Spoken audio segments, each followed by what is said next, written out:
സ്ത്രീ പുരുഷ ഏകത്വം എന്ന സങ്കല്പത്തിലുള്ള ശിവപാർവതിമാരുടെ സംയോജിത രൂപമാണ് അർദ്ധനാരീശ്വരൻ.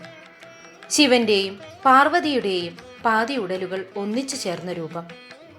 സ്ത്രീ പുരുഷ തുല്യതയെപ്പറ്റി ശക്തമായി വാദിക്കുന്ന 21-ാം നൂറ്റാണ്ടിൽ നിന്നും നൂറ്റാണ്ടുകൾക്ക് മുൻപേ സ്ത്രീ പുരുഷ തുല്യത മാനവരാശിക്കായി കാണിച്ചു നൽകുന്ന ഒരു സങ്കല്പമാകാം അർദ്ധനാരീശ്വര സങ്കല്പം.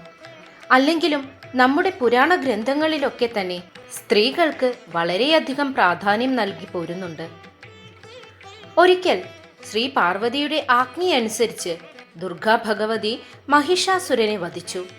ഭഗവതിയുടെ ഈ പ്രവൃത്തിയിൽ മഹാദേവന് വളരെയധികം അഭിമാനവും സന്തോഷവും ഉണ്ടായി. പാർവതി ദേവിയോട് അദ്ദേഹത്തിന് അതിയായ സ്നേഹം തോന്നി. ഉടനെ തന്നെ ഭഗവാൻ അരുണാചലത്തിൽ തപസ്സനുഷ്ഠിച്ചിരുന്ന ശ്രീ പാർവതി ദേവിയുടെ അടുത്തെത്തി. മഹാദേവന്റെ സാമീപ്യം തിരിച്ചറിഞ്ഞ പാർവതി ദേവി തപസ്സിൽ നിന്നുണർന്നു. തപസ്സിൽ നിന്നുണർന്ന പാർവതി ദേവിയെ മഹാദേവൻ തൻ്റെ ഇടത്തെ തുടയിൽ ഇരുത്തി. ആ നിമിഷം പാർവതി ദേവി പ്രേമ പാരവശ്യത്തോടെ ആ ശരീരത്തിലേക്ക് ലയിച്ചു ചേർന്നു. ആ ശരീരത്തിൻ്റെ വലതുഭാഗം ശിവചിഹ്നങ്ങളായ ജഠം, സർപ്പം, ചന്ദ്രക്കല തുടങ്ങിയവയും ഇടതുഭാഗം പാർവതീദേവിയുടെ സ്ത്രീ രൂപവുമായി മാറി.